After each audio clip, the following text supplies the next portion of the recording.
Estamos hoy a viernes 25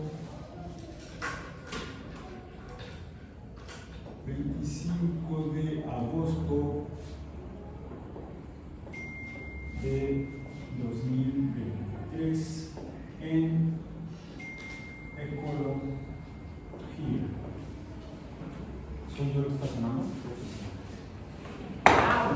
Permítame un momento.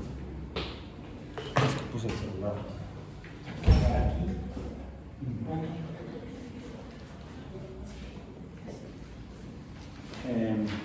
Y ahorita comenzamos entonces.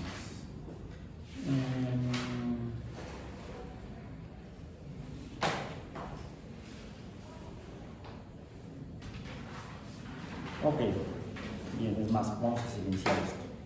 Silenciado está. Bueno, entonces, estamos en ecología. Hoy, 25 de agosto de 2023, terminamos la semana 3 y el día de hoy abordamos en qué parte del curso vamos, del programa del curso más bien. Ya revisamos los conceptos básicos de ecología y medio ambiente, que incluye qué es la ecología, qué son los ecosistemas, qué son los factores limitativos, qué es la diversidad biológica y qué son los recursos naturales, la diferencia entre factores y recursos naturales. Luego comenzamos con la segunda unidad del programa, que es la caracterización de los recursos naturales. Revisamos el concepto de fragilidad y cómo es una propiedad una característica de los ecosistemas que tiene que ver con qué tanto se perturban por la actividad, principalmente por la actividad humana, y cómo a pesar de esas perturbaciones, que la magnitud de la perturbación o el efecto de la perturbación depende de qué tan frágil, lábil, afectable y cambiante sea el ecosistema, pero asociado a ellos vemos que hay una capacidad natural. Tendríamos que ver qué tan amplia es esa capacidad de los ecosistemas para de alguna manera recuperarse. Hemos visto, por ejemplo, cómo la pista de atletismo está siendo retomada por la naturaleza. Entonces, como que la naturaleza tiene, mamá naturaleza te lo da, como decía la canción, ¿verdad? Donde sale Mowgli, se me fue el nombre de la obra, de Rudyard Kipling. Está basada en la obra de Rudyard Kipling, esa película de Disney. El libro de la selva, Jungle Book, el libro de la selva. Busca lo más vital, no más lo que hace precisar, no más naturaleza te lo da, pum, pum, pum. Canta Baluga. Si mamá naturaleza nos da las cosas como factores bióticos y abióticos, pero cuando los buscamos con fines antropocéntricos específicos, cambia el nombre a recursos naturales, bióticos y abióticos. Y a veces mamá naturaleza me dice, regrésame lo que te di, o repónmelo, y eso sería esa capacidad de recuperación o de volver a ocupar seres vivos donde ya quizá no había seres vivos. Se le da el nombre de resiliencia, que es un nombre dominguero rimbombante para referirse a algo que tiene cierta magnitud de elasticidad, de flexibilidad, de capacidad de rebote. Cae, rebota y casi llega a la misma altura cuando algún objeto colisiona con el suelo, por ejemplo. Dentro de eso, de la caracterización de los recursos naturales, entonces estaría la fragilidad, la resiliencia. ¿Y de qué dependen estas capacidades de fragilidad y resiliencia? Eso lo estamos abordando, o lo hemos abordado en esta semana, comenzando por la actividad que realizaron el miércoles pasado. ¿En qué trabajaron? ¿Qué hicieron? ¿Qué observaron? El suelo. Entendido el suelo no como la superficie donde, por ejemplo, caminamos, nos aposentamos o erigimos incluso construcciones o colocamos cosas. El suelo no es solamente la superficie, sino de hecho es la capa desde la superficie hacia abajo sobre la corteza terrestre que ha sido producida por la actividad biológica. Desde el origen de la vida, desde la formación de los primeros organismos, los organismos al encontrarse, al haberse formado a partir de las biomoléculas producidas en el polvo cósmico, de hecho, las biomoléculas producidas en el polvo cósmico, por supuesto, sin la presencia de organismos, no fueron producidas por organismos, sino por reacciones entre átomos de carbono, hidrógeno, oxígeno, nitrógeno, fósforo, azufre, etcétera, etcétera, etcétera, impulsadas por energía de las estrellas, energía electromagnética, quizá energía electrostática por la colisión de partículas de un elemento químico con otro.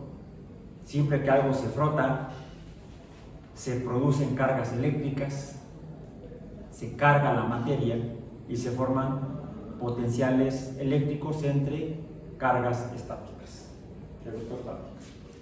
y ese potencial eléctrico o energía eléctrica puede empujar a la transformación de la materia en procesos a los que llamamos reacciones químicas, que si hay átomos de carbono pueden dar lugar a la polimerización de moléculas de carbono formadas por átomos de carbono, algunas de las cuales son las que constituyen y con las que se construyen las biomoléculas o las moléculas de carbono que en algunos lugares del universo tienen la posibilidad de dar lugar a la formación de organismos.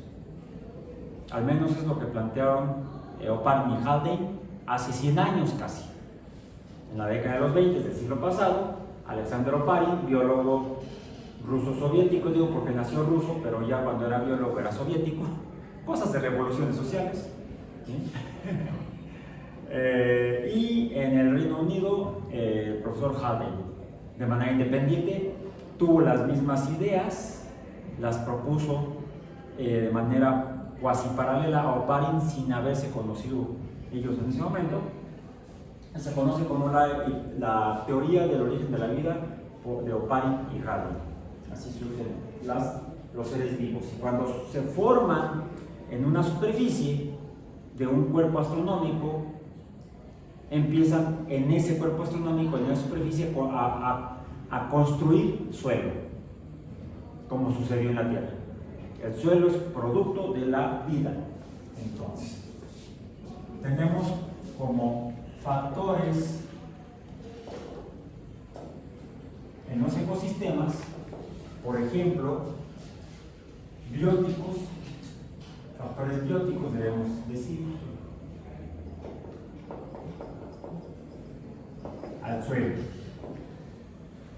que cuando se usa por algún organismo intencionalmente, más allá de su transformación biológica natural, cuando se usa de maneras sui generis, digamos, se transforma de un factor biótico a un recurso.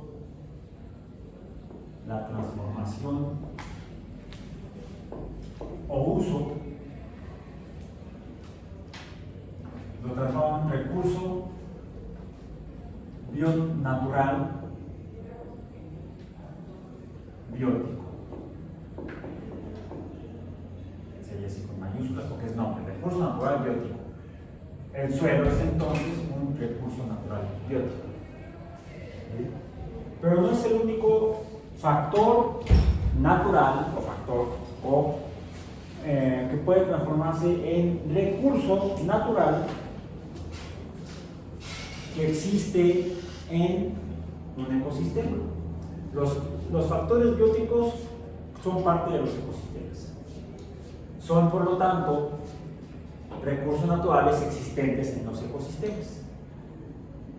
El suelo es un recurso natural para los humanos que existe en los ecosistemas en la Tierra. Cualquier ecosistema en la Tierra, ¿sí? Parece que sí tendría suelo. No sé, me quedé pensando en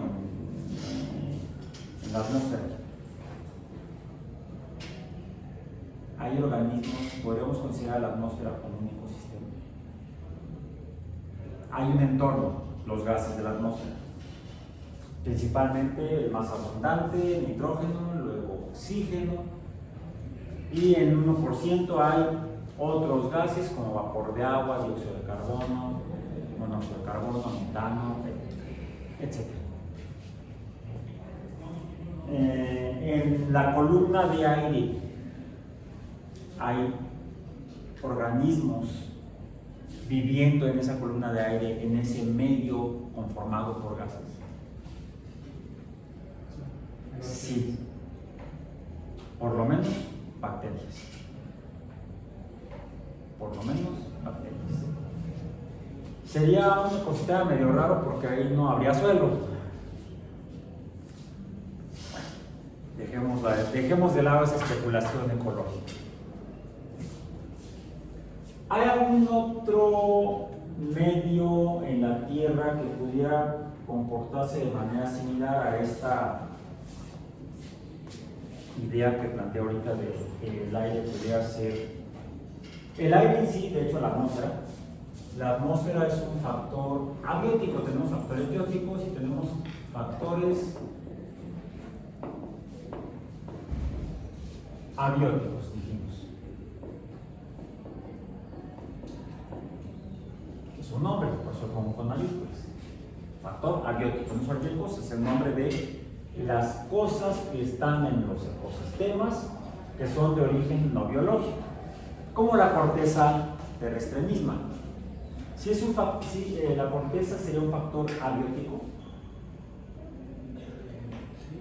Sí, porque la corteza está formada por otros elementos químicos, por compuestos químicos, formados por elementos químicos, y de esos elementos químicos que están en los compuestos químicos de la corteza terrestre, obtienen algunos organismos como las plantas algunos elementos químicos indispensables para su metabolismo. Por ejemplo, el magnesio de la clorofila, ¿de dónde lo toman? Pues el magnesio es un metal alcalino térreo e inicialmente está en la corteza terrestre.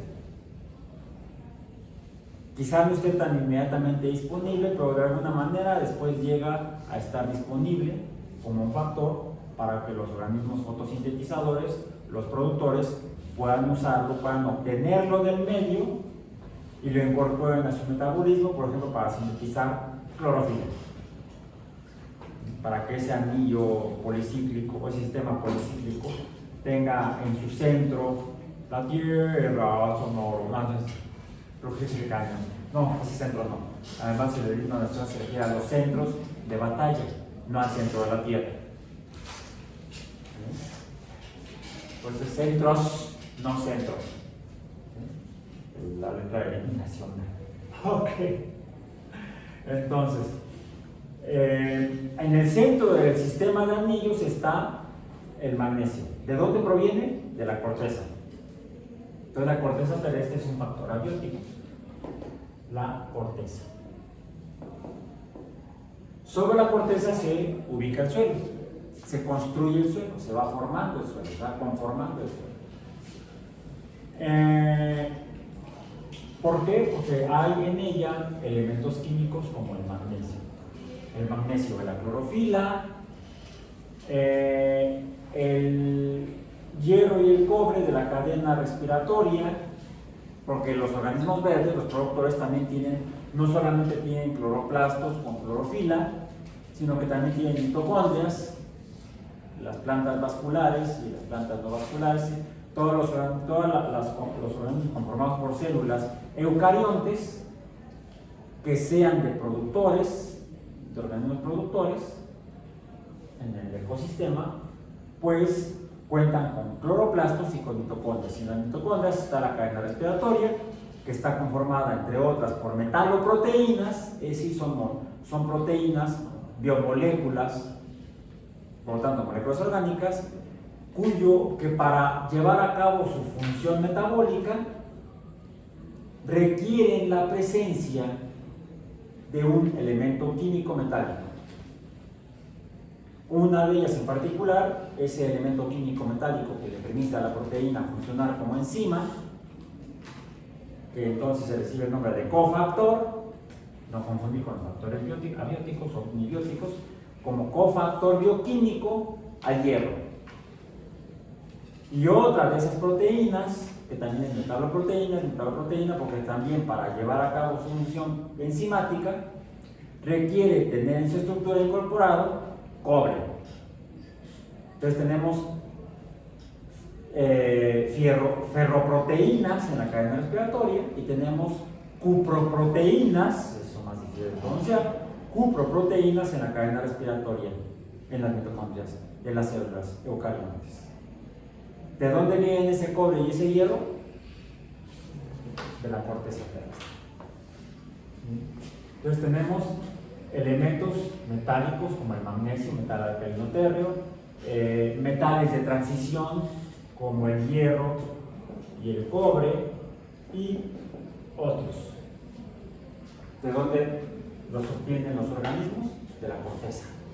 No están en la atmósfera. Bueno, de la atmósfera, que sería otro factor abiótico, o los gases de la atmósfera serían los factores abióticos, tenemos el nitrógeno para las plantas y para todos los más organismos, todas las más células, porque el nitrógeno es necesario para la formación de aminoácidos, para la síntesis de aminoácidos. Y la primera fuente de nitrógeno es el nitrógeno atmosférico. Quizá no el N2 de la atmósfera terciaria de la Tierra, la atmósfera que hoy en día usamos y cuyos gases son necesarios para mantener la vida actual en la Tierra, no es igual a la atmósfera que se formó cuando se formó la Tierra. Esa atmósfera primaria, mencionamos que era una atmósfera reductora. Los organismos, como factores bióticos, transformaron a la atmósfera, aumentaron la concentración, de hecho produjeron básicamente el oxígeno, que actualmente es el segundo elemento en abundancia de la atmósfera terrestre. El oxígeno como compuesto químico O2, el oxígeno molecular, es producto de los seres vivos. Y entonces sería un factor biótico o abiótico. Desde un punto de vista evolutivo, tendría que ser un factor biótico el oxígeno molecular en la atmósfera terrestre. Interesante, ¿no? Como que tenemos que tomar con cuidado los conceptos para tratar de ubicarlos en el lenguaje de la ecología reflexionada y no solamente tomada a la letra, como está en los libros que se empezaron a escribir, por ejemplo, por Margalé o por Odum y los actuales ecólogos profesionales. Bien. Entonces el nitrógeno es un factor que también tal vez pudiera ser un factor biótico, no solamente el suelo, sino también la atmósfera, porque tiene como componentes nitrógeno que podría provenir del metabolismo de organismos. Es interesante porque entonces habrá elementos químicos que podrían ser originariamente abióticos, pero hoy en día también podrían ser consecuencia de producción por organismos y por lo tanto también una proporción de ese nitrógeno podría ser de origen abiótico, biótico. Lo mismo el oxígeno también estaría aquí, además de acá, y otros gases. Otro que se encuentra en forma de gas, que ya no es un gas, bueno, de hecho estos ni siquiera son monoatómicos, son moleculares, sería N2 o O2, y entonces aquí igual en el caso de en la corteza, aunque mencioné los elementos químicos, y sí es factible encontrar elementos químicos en forma pura, en forma, vamos a decir, monoatómica, hierro metálico, cobre metálico, magnesio metálico. Sin embargo, es más probable y más frecuente encontrarlos no como compuestos químicos monoatómicos, es decir, formados por el mismo elemento químico o monoelementales, más que monoatómicos, sean monoelementales, o de composición elemental pura, sino que los encontramos en formas de compuestos o moléculas como, vamos a poner aquí, como quizá el magnesio como sal, MgCl2 sería cloruro de magnesio, quizá como MgCO2, carbonato de magnesio, quizá el hierro como FeO3, no, F3O, vamos a ponerle mejor N, o X, FeO se vio así, feo, mejor feos. Puede variar el número, dependiendo del estado de oxidación del hierro. Recordemos que hay elementos químicos que pueden tener más de un estado de oxidación, mientras que hay elementos químicos que solamente tienen un estado de oxidación, como el oxígeno. Su estado de oxidación es 2 y nada más. No tiene estado de oxidación 1, no tiene estado de oxidación 3, no, su estado de oxidación es 2. En cambio, el hierro es un lío porque tiene un estado de oxidación, tiene varios estados de oxidación, varios números de oxidación, varias valencias por ahí que podemos consultar en las fuentes bibliográficas, como la tabla periódica de los elementos, como se publica hoy en día. Bueno, decíamos, podemos encontrar en la corteza elementos químicos y más frecuentemente en composición molecular. Aunque hay quienes dicen que estas no son moléculas, sino que son compuestos iónicos. Y que pues, los compuestos iónicos no son moléculas, sino que son compuestos iónicos. A esos químicos. Entre químicos te veas. Por cierto, mi doctorado lo hice en el departamento de química. Parece que sé de lo que hablo, sé de quiénes hablo. El laboratorio de biofisicoquímica en la Universidad de Iztapalapa se encuentra en el área de biofisicoquímica del departamento de química de la División de Ciencias Básicas de Ingeniería. Lo hice bajo la asesoría del doctor Andrés Hernández Arana, que fue mi asesor de tesis doctoral. Por cierto, no es químico, es bioquímico, egresado del Poli. Bueno, ok, si mi formación es multiinstitucional. Pongamos entonces aquí coma, puntos suspensivos, cerramos paréntesis. En la atmósfera también vamos a encontrar compuestos químicos puros, vamos a decir como el oxígeno y el nitrógeno, N2 y O2, pero también vamos a encontrarlos a estos mismos elementos químicos combinados, formando compuestos con otros elementos químicos. Por ejemplo, decíamos los óxidos de nitrógeno, NOx. No solamente el hierro lo notamos como óxidos, el cobre lo notamos como óxidos, o como carbonatos, o como cloruros, o como sulfatos. Es decir, la variedad química en la corteza terrestre es enorme. En la atmósfera no tanto, pero también la hay. Encontramos el nitrógeno combinado con oxígeno, el nitrógeno oxidado por el oxígeno, como óxidos de nitrógeno, ya sean nitratos o nitritos. Y nitrato de seguirle por aquí, mejor me voy por otro lado. Encontramos, por ejemplo, hidrógeno oxidado,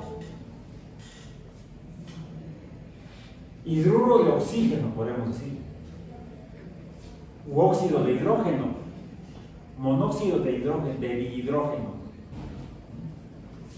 mejor conocido como agua. ¿La encontramos en la corteza? El agua. En la corteza, no me refiero sobre la corteza. Depende de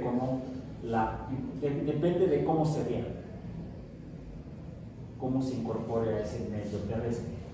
Bueno, en la atmósfera de la Tierra vamos a encontrar agua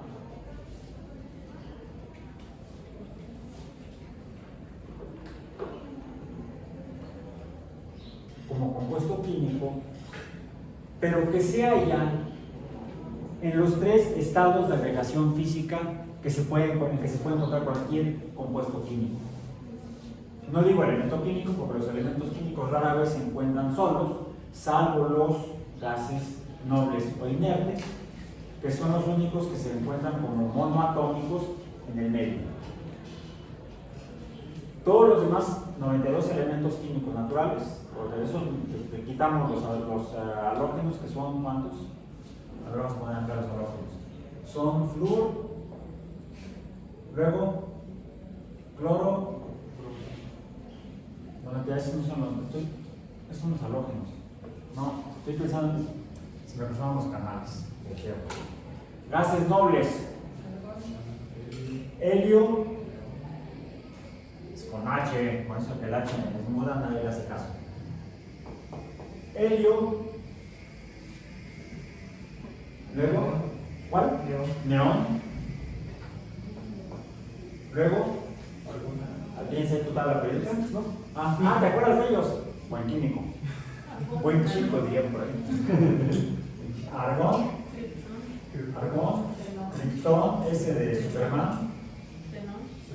Xenón, no confundir con el filósofo cuentista. Xenón, ¿sí se irá? Radón, no con T. El de T tiene colita. Platón. RB, ¿sí verdad? De los símbolos sí me acuerdo. ¿Cuál sigue? ¿Ya son dos? ¿Sí? ¿Son cuántos? 6, ¿no? 6 gases nobles. 92 elementos químicos naturales. Menos 6 gases nobles, nos quedan 86, ¿no? 86 más 6 nos da 92. Bueno, los 86 elementos químicos naturales restantes los vamos a encontrar principalmente en forma de compuestos químicos. Llamamos de compuestos químicos por no decirles moléculas o iónicos. Los vamos a encontrar combinados. Y todos ellos, por cierto, estos se les llaman gases nobles o inertes. ¿Por qué? Porque solamente se encuentran en estado de agregación física gaseosa. Aunque describe la física que deberían poder cambiar su estado de agregación.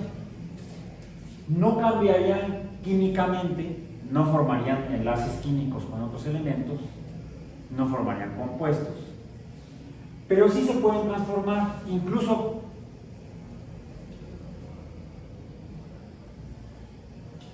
químicamente, electroquímicamente más bien. Pueden perder electrones, se pueden ionizar. ¿Qué es un ion? ¿Qué es un ion? Me acuerdo que esa pregunta la hizo el profesor de química en la secundaria. Y además el reto fue mayor. Nos dijo, ¿qué es un ion? Respondan en 2 palabras. Y todos nos quedamos así. No creo que le hacemos el búho al profesor. Yo no quiero saber cómo me dice. Sí, todos callados. 56 estudiantes en silencio. Era educación masiva. No porque nos cargaran mi impuesto, eran grupos enormes. y así con aire de sabio, viendo a todo el grupo en silencio, dice: átomo con carga. Y ni tardo ni perezoso, levanto la mano. Sí, Alba, ¿qué pasó? El profesor se equivocó. ¿Cómo? ¿Que un yo no es un átomo con carga?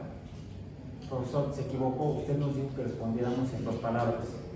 Y usted respondió en 3. Átomo con carga. Me dice: ay, Alba, está bien. Átomo cargado. 2 palabras. Desde chamaco anda latoso. En fin, sí, siempre he sido rebelde. No rebelde, sino rebelde. Bueno, ok. Entonces, la materia en la naturaleza se puede encontrar en 3 estados de agregación. Lo voy a poner acá, porque hay aquí pueden ser gases. No importa cuál sea la composición química, cuál sea el compuesto, pueden llegar a encontrarse como gases. ¿Qué es un gas? Es materia química, bioquímica sería un pleonasmo, materia química. Materia disgregada. Materia muy disgregada. Sus componentes particulares, las partículas pueden ser átomos, como acá, átomos sueltos, o compuestos químicos, están separados unos de otros y con gran cantidad de movimiento. Eso es un gas. Materia disgregada con mucho movimiento, sus partículas componentes. Me parece una descripción muy pragmática, tal vez poco científica. Al menos no estoy usando el lenguaje elegante de la ciencia dominguera, sino el lenguaje coloquial para entender que carambas es un gas. En física se definen casi de manera arbitraria, 3 estados de agregación. Sí, están disgregados. ¿Qué quiere decir disgregados? Que no están agregados, que no están juntos. Bueno, podemos tratar de juntarlos, entonces decimos que los vamos a agregar. No porque los vamos a poner en algún lugar, sino los vamos a poner juntos. Por eso se llaman, por eso les llaman estados de agregación, más que estados físicos. El segundo estado de agregación tendría que ser aquel en el cual la materia disgregada a los gases, se agregan, se juntan. ¿Y qué pasa cuando se juntan? ¿Qué sucede cuando entran al andén del metro? Van a esperar el tren para venir a la rampa o para regresarse a su casa, si es que se viene en el metro. Y hay bastante gente. Ustedes llegan al andén y quieren, no, pues quiero irme a los andenes exclusivos para damas, para mujeres. Y muchas veces las entradas a las estaciones del metro están en medio, mientras que los vagones exclusivos para mujeres están en alguno de los extremos del tren. Pues tienen que moverse para allá, hacia el extremo del andén. Y si hay gente que tienen que hacer, pues con permiso, hasta llegar a la parte del andén. Si el andén no hay gente, pues ni siquiera tienen que pedir permiso, simplemente se desplazan, cambian su lugar. Si van como amigas, o van con sus amigas, pues van juntas, se mueven juntas, casi como si fueran gases, con una gran libertad de movimiento. Pero si hay más gente en el andén, ¿qué sucede? Pues les tardan más en llegar, se mueven más lentamente, se mueven con menor rapidez. Eso sería equivalente a lo que conocemos como el estado de agregación líquido. En un líquido, las partículas de materia, ya sean átomos, y los gases nobles debemos poder licuarlos, pasarlos a fase líquida, aunque luego se refieren a este paso de gas a líquido como condensación. Un gas se condensa y se transforma en líquido. ¿Por qué? Porque sus partículas se empiezan a juntar. Por ejemplo, puede suceder con el oxígeno, con el nitrógeno. Y se hace de manera artificial, lo hacen los humanos. ¿Por qué? Porque lo vamos a usar el nitrógeno en la atmósfera como un recurso natural abiótico, eso es lo que quería llegar yo por acá. Pasamos a los recursos. Voy a poner N natural abióticos. Cuando tomamos lo que está en la naturaleza y lo usamos para algo, por ejemplo el nitrógeno, que en la atmósfera está en forma de gas, lo paso para usarlo a nitrógeno 2 subíndice L, líquido. ¿Lo han visto? ¿Sí? ¿Cómo es? Pues líquido. ¿Cómo? ¿Qué otras características tiene? La temperatura es muy baja. Porque los cambios de estado de agregación dependen de 3 variables físicas, 3 valores numéricos o cantidades que podemos medir en la materia que están en el ámbito de la física. Son la presión, la temperatura y el espacio que ocupan, el volumen.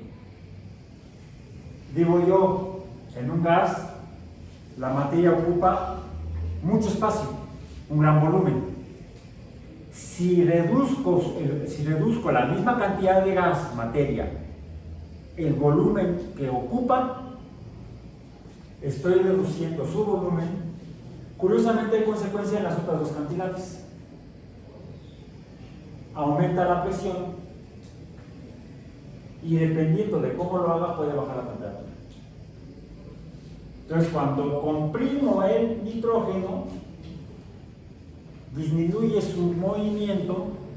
¿Y qué creen? El movimiento es calor. Si se mueve menos, entonces debe haber menos calor en esa masa de nitrógeno. Y al haber menos movimiento, menos calor, la temperatura debe ser menor. Por eso es que el nitrógeno líquido, de hecho, es al revés. Lo licuamos, reducimos su volumen para poder usarlo porque su temperatura es baja. Nos permite hacer cosas al manipular flujos de calor de donde hay mucho a donde hay poco, de donde está caliente a donde está frío, que es el caso del nitrógeno líquido. Podemos hacer cosas con el nitrógeno de la atmósfera si lo enfriamos, y a la hora que lo enfriamos se hace líquido. Además de que se transporta más fácilmente, ocupa menos espacio. Puedo llevar más materia en un camión. Han visto por la calle de repente algunos trailers, en buen español, los trailers, o sea en inglés, o en pocho, sea en Spanglish, sea trailers. Han visto esos camiones que tienen un cilindro metálico grandote atrás, y que si se fijan en las llaves, válvulas, mangueras que tienen hielo.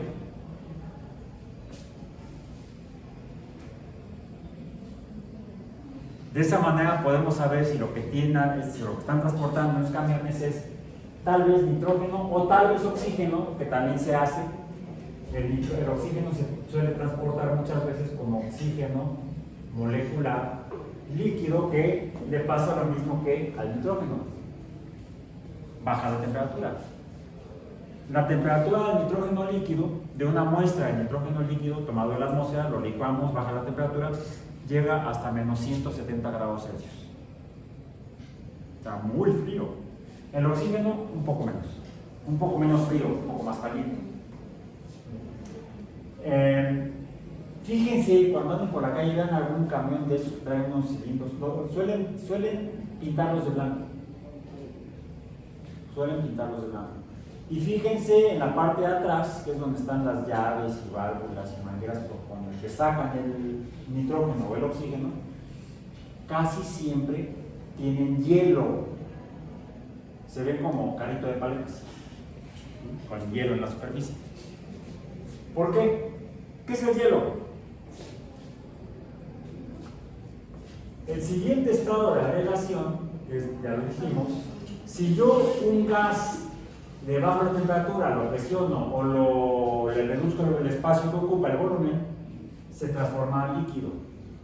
Eso me permite entonces usar los gases de la atmósfera como recursos naturales abióticos. ¿Sí?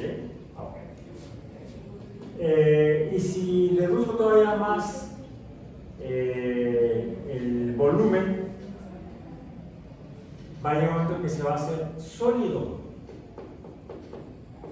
que es como cuando llegan al andén del metro y ya está lleno y se quieren mover y no pueden. Es más, ustedes ya estaban en el andén y llega más gente y ya no se pueden mover. Están como la materia en el estado sólido. El movimiento es mínimo. La cantidad de energía es mínima, el calor es mínimo, la temperatura es la más baja. Bueno, esto le pasa a todas las formas de materia y a todos los compuestos químicos. Pero el más curioso de ellos es este. Podemos poner agua líquida, podemos tener agua en forma de gas y podemos tener agua en forma sólida. Subíndice S, subíndice L, subíndice G minúsculo. Bien. Curiosamente es la única sustancia o el único compuesto químico al que le cambiamos de nombre cuando cambia de estado líquido. Sí. El nitrógeno de la atmósfera es nitrógeno. Y cuando lo licuamos le decimos nitrógeno líquido. Sí, hacerlo sólido cuesta mucho más, es mucho más difícil. Pero sí puede suceder. Sí se puede hacer, pero es mucho, muy difícil. Por eso casi nadie lo hace. ¿Y cómo se hace? Muy difícilmente. Realmente no sé. No sé cómo lo hagan. Se suele hacer por mecanismos de presión, los cambios de estado. ¿Sí? En algunos casos, una vez que ya tienes este líquido, puedes usar la baja temperatura de este para quitarle calor a otra sustancia y por intercambio de calor enfriar a la segunda. Ahí estamos usando la ley cero de la termodinámica. ¿Voy a la primera? Sí, me hago bolas. Además, el curso no es termodinámica, es ecología. Aunque de repente usamos la termodinámica, ya hemos visto. Ok, ahorita estamos usando más bien la física que la físico-química o la termodinámica. Bueno. Al agua líquida, ¿cómo le llamamos? Agua de para acá, nos le llamamos agua. Esto es agua. Al agua gaseosa, no me digan todavía, al agua sólida, hielo. El lenguaje coloquial sí. En lenguaje coloquial, si a alguien ustedes le piden hielo, ¿qué les va a dar? Hoy van a un restaurante o a alguna supermercado y, oye, disculpa, ¿tienen hielo? Y te dicen, sí, allá. Y lo venden en bolsas, ¿no? En cubitos o en tubitos también. Hielo. Hielo. Eso es el lenguaje coloquial. Pero a veces en investigación científica necesitamos otros compuestos químicos en fase sólida. Por ejemplo, un compuesto que se forma a partir del nitrógeno o que se puede obtener a partir del nitrógeno, o con el cual se puede obtener nitrógeno, que sería no el nitrógeno oxidado, sino el nitrógeno reducido, que ya mencionamos que estaba abundante en la atmósfera primaria de la Tierra, NH3.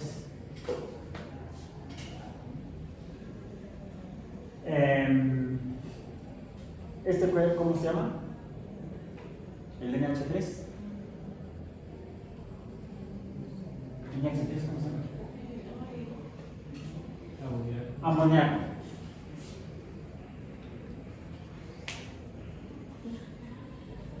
Amoníaco. El amoníaco a veces es necesario usarlo en fase sólida.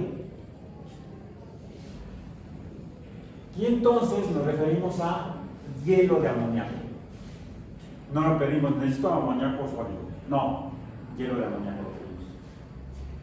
También a veces compuestos orgánicos como el metano el cual en condiciones de la atmósfera normal de la Tierra es un gas, también a veces lo necesitamos en fase sólida y lo pedimos como hielo de amonio, hielo de metano.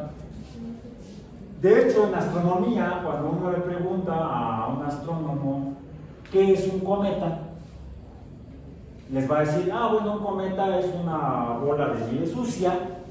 ¿Por qué de nieve sucia? Es que está formada por hielo de agua, hielo de metano, hielo de amoníaco, hielo de otros compuestos químicos. O sea, en lugar de decir agua sólida, metano sólido, amoníaco sólido, los astrónomos le llaman hielo, le llaman a toda sustancia subíndice S, sólido, porque suele encontrarse a baja temperatura. De hecho, esos son los cometas. Los cometas son bolas conformadas o compuestas por agua, amoníaco, metano y otros elementos, otros compuestos químicos, todos congelados, formando hielo o los compuestos químicos sólidos. Pero no es sólido, no, dicen hielo. Es parte de la jerga astronómica, del lenguaje de la astronomía. Bueno, pero aquí en la Tierra, sobre la Tierra, nos referimos como hielo al agua al agua líquida y como el agua en fase de vapor, en fase de gas, ya lo iba yo a decir. ¿De qué color es el caballo blanco de Napoleón? ¿De qué color es el agua gaseosa? ¿Cómo le llaman al agua gaseosa? Tehuacán. No, allá en Monterrey dicen Topo Chico. Topo Chico, no es la marca. No me refiero a esa agua gaseosa. No me refiero al agua mineral. Agua gaseosa, agua mineral. Como se dan cuenta, el lenguaje coloquial es excesivamente ambiguo y confuso. Por eso tenemos que usar el lenguaje científico para entender este tipo de cosas. Al agua, su índice G, H2O, su índice G, vapor. Y así la tratan, así la llaman, así le llaman los físicos principalmente. Es agua en fase de vapor, le llaman fase en lugar de estado. También es sinónimo. Los estados de agregación también se puede llamar fases de agregación o fases de la materia. Y a los cambios de gas a líquido, de líquido a sólido o al revés, son reversibles, se le llaman cambios de fase en física. El agua pasa de fase de vapor a fase líquida, a fase sólida o de hielo. O el agua pasa de fase sólida a fase líquida, a fase de vapor, no le dicen ni siquiera gas. Bueno, eso es en física. En ecología, más bien hacemos uso del lenguaje de la meteorología. Ni modo, se aguanta. ¿Por qué? Porque vamos a llegar finalmente, y antes de que se nos acabe el tiempo, al tema de hoy. Apenas nos quedan 25 minutos, 20, más fácil. Ok, el tema de hoy, ¿cuál es? Hemos dicho que estamos hablando de los recursos naturales. Hay de dos tipos, los bióticos y los abióticos. Los recursos naturales son todos los factores ecológicos, pero cuando los vamos a utilizar con fines específicos y a través de su transformación, transforma factor en recurso. Ya dijimos que cuando usamos el nitrógeno de la atmósfera y lo hacemos líquido porque vamos a hacer experimentos científicos, mi alegría, estamos transformando al nitrógeno, un factor abiótico de la atmósfera, en un recurso natural abiótico. En la atmósfera también hay agua, que se encuentra principalmente en forma de vapor. no de gas. Y es aquí donde el vapor físico se transforma en el vapor meteorológico y por lo tanto el vapor ecológico. Sabemos en ecología y en biología que el agua es un factor abiótico, porque de origen sería abiótico porque el agua ya existía cuando se formó la Tierra en la nube de la cual se formaron los cuerpos del sistema solar.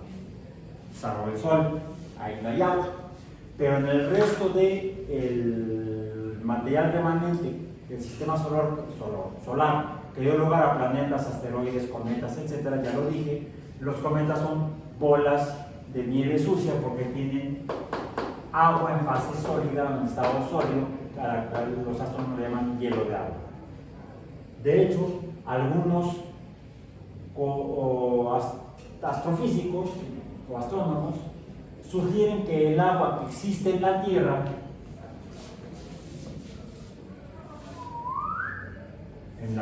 recordemos que el eje de rotación de la Tierra está inclinado.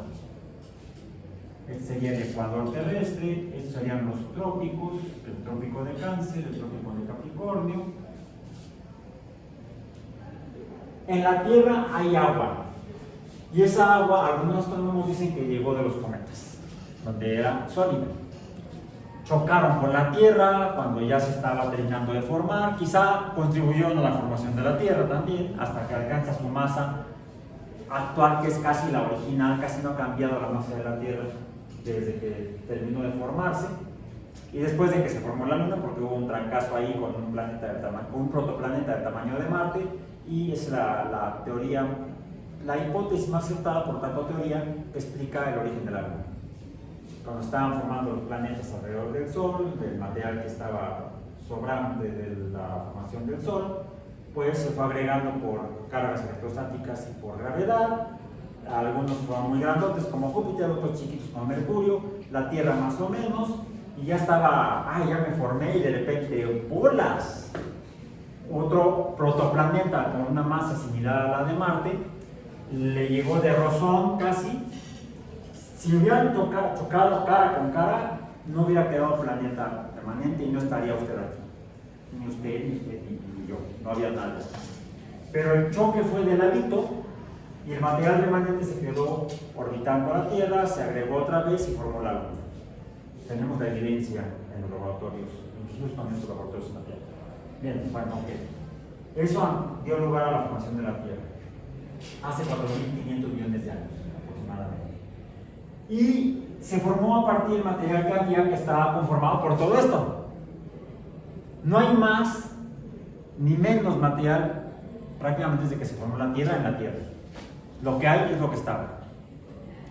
Como por ejemplo el agua, que pudo haber, la que está aquí pudo provenir o del material que estaba a 150 millones del Sol naciente, formándose, agregándose, ahí había particulitas, cristal, pedazos de hielo, de agua sólida de hielo, ahí orbitando el Sol y se fueron agregando y quedando aquí, o quizá llegaban de los cometas que estaban mucho más lejos, casi a medio año luz más o menos del Sol, de ahí venían los cometas, y quizá en una etapa posterior a la agregación del polvo que dio lugar a la Tierra, chocaron y le echaron agua entonces. El hecho es que en la Tierra hay agua. ¿Cuánta agua hay? ¿Mucha? ¿Poca? ¿Mucha? ¿Qué tanta mucha?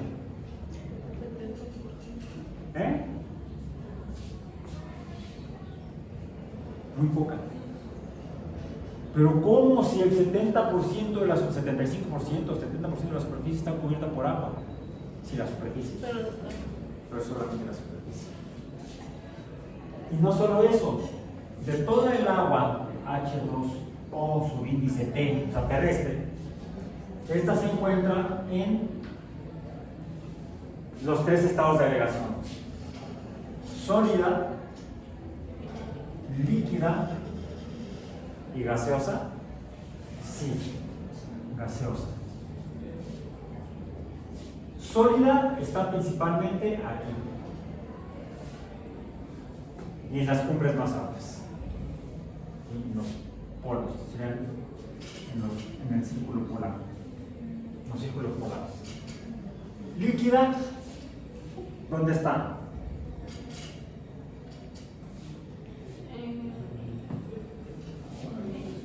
Por acá, por acá. De hecho, aquí también, y luego por allá. Se reconoce, también algunos ya dicen que aquí también. Actualmente se reconocen 5 océanos en la Tierra: el Océano Pacífico, el Océano Atlántico, el Océano Índico, está allá del otro lado, el Océano Ártico, AR, vamos a ponerle Ártico, y el Océano Antártico. No es hormiga, no es ant de hormiga. El Océano Antártico. Porque los oceanólogos ya han observado efectivamente diferencias importantes entre la masa de agua que se ubica alrededor del continente antártico. Tiene características que lo distinguen de las masas oceánicas del Pacífico, del Atlántico y del Índico, que están en contacto con esa especie como de cinturón de agua que se mueve principalmente alrededor del continente antártico. Y eso me acabo de enterar este año. No sé cuándo lo definieron, pero llegaron a la conclusión ya la comunidad de oceanólogos, los amniólogas, la comunidad de la oceanografía y oceanología, que hay un océano antártico en la Tierra. Pero, ahí ya pues hay mucha. Sí, pero está principalmente en la superficie. Es superficial.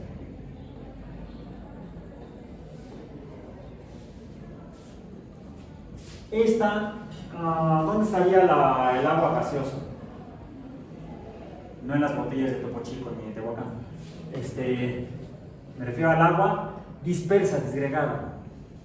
Hay parte en la atmósfera, pero la atmósfera no solamente está conformada por agua en fase gaseosa como gas. En el gas del agua, las partículas de agua tendrían que estar separadas unas de otras y con gran movimiento. De esa hay muy poca. La mayor parte del agua en la atmósfera estaría acá arriba. Está un poquito en forma de gas. La mayor cantidad en forma de vapor, pero no el vapor de los físicos, sino el vapor de los meteorólogos. El vapor en realidad son gotas pequeñas y por lo tanto de agua líquida, no líquida, líquida, agua líquida. Son gotitas pequeñas. Eso cuando dicen, te ponen la tetera a calentar el agua para el tecito, o para el café, o para un no sé. Y lo que sale del piquito, que le llamamos vapor, no es agua gaseosa. Son pequeñas gotas de agua líquida. Pequeñas gotas de agua líquida, que se encuentran a veces flotando en la atmósfera. ¿Y qué son las nubes?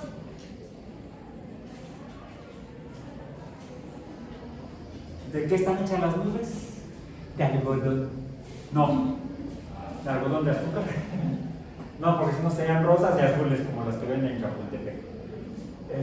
No, ¿de qué son las nubes? ¿De qué son las nubes? ¿De qué están hechas?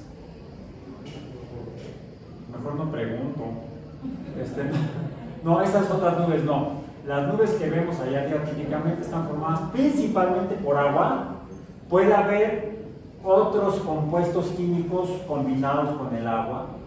Incluso puede haber partículas sólidas pequeñas, como polvos, suspendidos en la columna de la atmósfera.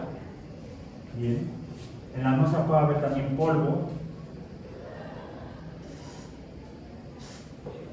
que interactúa con el vapor para formar las gotitas de agua líquida, que esas son las que luego precipitan y forman la lluvia. Sin esas partículas de polvo, el agua que está condensada en gotitas en la atmósfera no puede precipitar, no puede haber lluvia.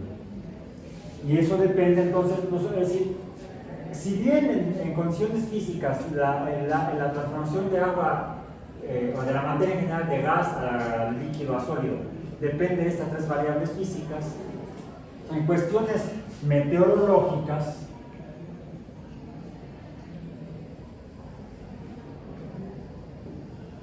los cambios de la materia, sobre todo de el agua, dependen no solamente de las variables físicas, sino de la composición material de la atmósfera. La meteorología, de hecho, es la ciencia que estudia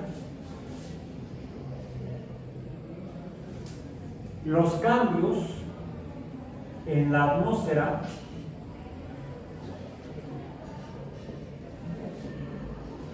y en los océanos.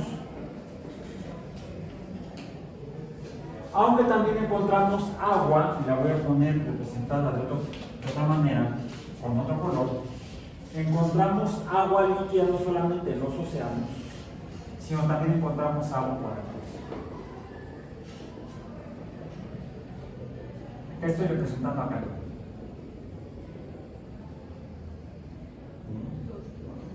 No, a ver, este es el Pacífico, este es el Atlántico, ¿esto qué sería?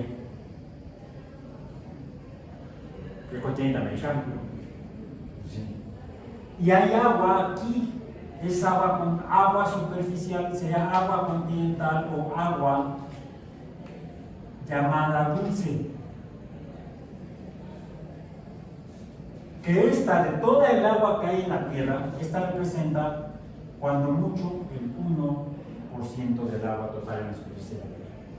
La que está en el continente americano, la que está en Europa, la que está en África, la que está en Asia, que está ahí al otro lado, y en los cuerpos continentales y ínsulas que conforman a Oceanía. ¿Sí? El agua dulce o agua continental es agua líquida, es H2O subíndice L en la superficie de la corteza terrestre en los continentes, que se distingue del agua oceánica. Esta agua oceánica está de aquí, esta es H2O líquida oceánica o marina, que tiene una gran cantidad de minerales disueltos.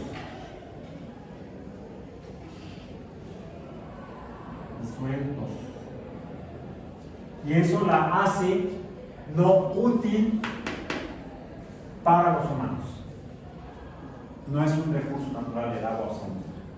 La única que es recurso natural, abiótica, es el agua, la voy a poner así porque allá está representada, H2O subíndice L en verde, no en azul.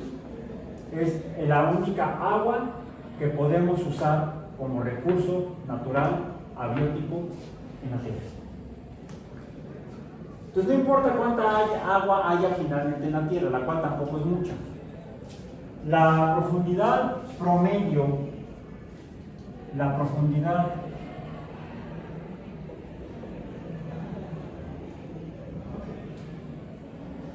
media, así, barra, recuerden que la barra es media, oceánica, es de aproximadamente 5 kilómetros. Pues es mucho, seguros. ¿Cuánto dijimos que es el radio terrestre? El radio terrestre, este R subíndice T, ¿cuántos kilómetros son? Aproximadamente son 6.000, lo hicimos el cálculo de una sesión pasada, ¿no? Pero son poco más de 6.000 kilómetros, 6.000 contra 5.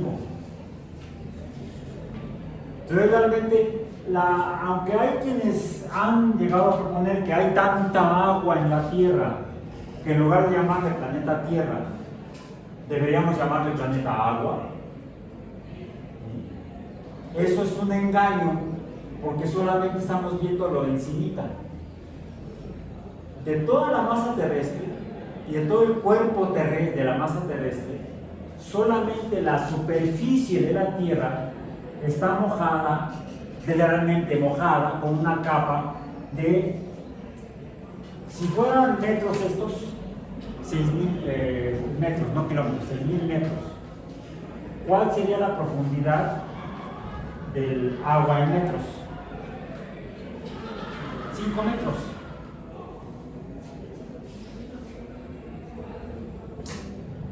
$5 metros de 6.000 metros. El Popocatépetl tiene una altura de 5.000 tantos metros, ¿no? De altura, sobre el nivel del mar. Hagan de cuenta que la cantidad de agua que hay en la Tierra llega nada más a un poquito arriba de las playas de Acapulco. Formalmente el centro de la ciudad de Acapulco está legalmente a 3 metros sobre el nivel del mar. Hasta ahí llegaría el agua si la Tierra equivale a la altura del Citlaltépetl, del pico de Orizaba, que es más alto, llega casi a 6.000 metros, que son 6.000 metros la altura sobre el nivel del mar del pico de Orizaba. Rápidamente se pueden googlear cuál es la altura del pico de Orizaba, para tenerlo como una referencia dimensional. Realmente la cantidad de agua que hay en la Tierra es muy poca. Y de esa, la que podemos usar, que es solamente la dulce, hay menos aún. Eso es todo lo que podemos tener como recurso natural abiótico en el agua, o el agua como recurso natural abiótico. Casi nada. Y todavía me desespera ver gente lavando con agua de la llave, de agua potable, no solamente agua dulce, sino agua potable en la banqueta. Es inmoral que la barran y con la escoba y el recogedor y ya quedó limpio para poder usarse. Pero lavan con agua, la cual es un recurso natural, abiótico sumamente escaso e indispensable para otras funciones vitalmente más importantes, como para la hidratación, que es parte de la alimentación. De ahí la importancia de tomar conciencia del agua como recurso natural. Denle una revisada al documento PDF. No me tomé para algunos puntos porque me interesaba más irme hacia esta reflexión de nuestro tema de hoy. Finalmente lo menciono antes de despedirnos: el agua como recurso natural. Revisen entonces otra vez, les digo, el documento PDF y nos vemos entonces la próxima semana. Descansemos un poco, lo hemos ganado.